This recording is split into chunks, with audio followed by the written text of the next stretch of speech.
All right, I think we're recording. Hi, y'all. I'm going to step through problem 11 from section 8 this week. Gonna bring up my pointer. All right, so these questions are actually pretty fun. There's three parts, A, B, and C, right? For this first part, A, right, we give you the initial array. We give you like what the final sorted result is. So like these two are like pretty straightforward. It's this middle thing for part A that's like most important, I think, actually, right? Like from this middle part, right? Or I guess to back up, this middle array, right? This is like a snapshot of the sort during its execution, right? So it's not the initial array, it's not the final result. Whatever sort is being used here, we've kind of paused it, right, during execution and taken a picture of what the array looks like as the sort, right, is sorting it. From this like intermediate picture, we're trying to guess which sort is actually being used here for part A. So like this one's kind of tricky, right, admittedly, but here's kind of like the trick. If you stare at the sort of middle array or this snapshot for long enough, you're going to notice something, right? This snapshot, this kind of intermediate array, it's broken into two parts. There's a sorted zone over here on the left, and there's an unsorted zone over here on the right, right? So clearly there's like a part of the array where the elements are sorted already, and this other part of the array where the elements aren't sorted yet. And from this like intermediate snapshot, we can be like, aha, there are only two sorts out of the 5 that we learned, right, that actually have this property, right, that during execution keep a sorted zone and an unsorted zone. The two sorts that behave in this way with the sorted and unsorted kind of portions of the array are insertion sort and selection sort, right? So right away from this snapshot, just by noticing this fact that we're kind of having a sorted and unsorted portion, we can narrow down our choices to either selection or insertion sort, right? So that's like the big takeaway number 1. So great. We just have to choose between selection and insertion for part A. So let's think about it, right? Selection sort and insertion sort, they follow the same basic mantra, right? Of each iteration, you go to your unsorted zone, you pick some element in that unsorted zone, right?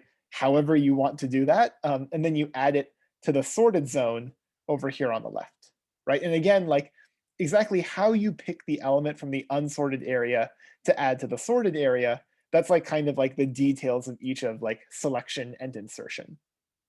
But to kind of decide between them, right?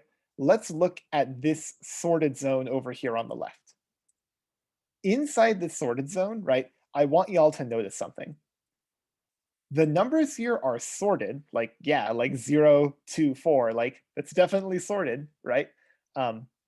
But they're not in like their final location, right? Like if you notice something, like even though 2 is sorted over here, 2 is still gonna have to move 1 index to the right in my final output, right? Because I'm gonna have like 0, 1, 2, right? 2 is gonna have to shift over.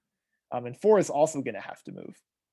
So even though the sorted zone over here on the left is sorted, right, it's not final.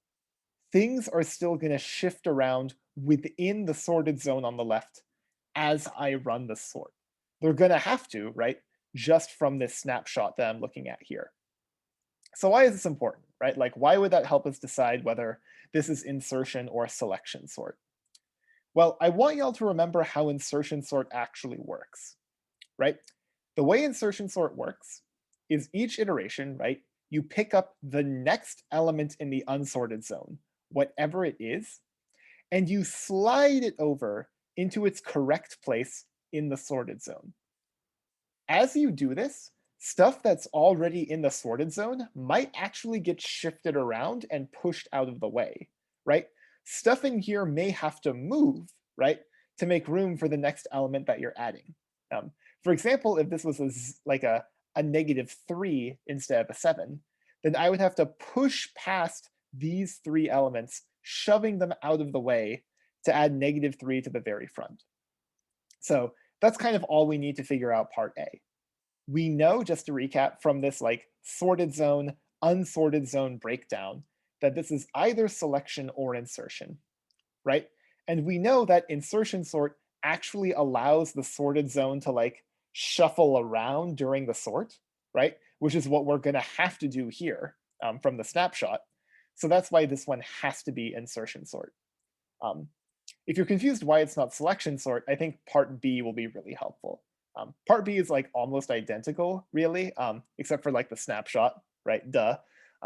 If you look at like the snapshot during execution for part B, like again, it's going to be pretty similar, right? There's a sorted zone over here on the left and an unsorted zone over here on the right. So again, very similar structure to part A. Because we see this, it's going to be selection or insertion. But I want y'all to like stare at this sorted zone, right, for a little bit. Like stare deeply, like think philosophically. That's a little too much. Don't think too philosophically. This sorted zone over here on the left, right? Like it's sorted too, woohoo. But notice that like all these four elements that are already in the sorted zone, they're all in their final place, right? Like 0, 1, 2, and 3, they're not going to have to shift around during the sort. They're already in like their final like resting location, right? Like these four elements aren't going to move like for the rest of the sort. So even though we have this sorted and unsorted zone thing going on, clearly what's going on here is very different, because as soon as something enters this sorted zone in part B, it's already in its final place, as opposed to part A, where like stuff over here would have to shift around, and we were like, aha, it must be insertion sort for part A. So with that in mind, right, if it's not insertion sort, right, by process of elimination, we're like, selection sort. And you can also figure this out by like how selection sort actually works, right? So like the way I usually explain it to students is like, you can think of selection sort as almost being like more careful, if that makes sense, than insertion sort, right? Insertion sort, right, just picks up literally the next thing in the unsorted zone and like shoves it into the correct place in the sorted area. Selection sort is like much more careful and deliberate, right? Selection sort is going to look over the entire unsorted area, and out of all the unsorted elements, it's going to pick the minimum and then add it to the sorted zone, right? And this is really important because selection sort, right, loops over the entire unsorted area to find the minimum, right? You're finding kind of the next correct element to add to the sorted zone, right? Like in other words, because you check everything over here and take the minimum, every time something enters a sorted zone, it's like the next element in the output, right? Guaranteed. Nothing's going to have to move over here. So like for that reason, because everything over here doesn't have to move, right? And we know, bam, selection sort gives us this, right? It gives us this property of like things not having to move in the sorted zone here. We know that part B must be selection sort. All right, this one's kind of fun. This setup's a little bit different, part C. We have the initial array again, right? So we actually give you two snapshots for this one. There's this snapshot right here, and then a second snapshot at some point after that, right? From these two snapshots, right, of the sort during execution, what sort is being used here? So honestly, like, don't feel bad if you didn't get this one. I think this one's actually like, I mean, these are all hard because like 373 is a hard class, right? But this one's especially weird, right? It at least took me a while, like staring at these two like snapshots to realize what was going on.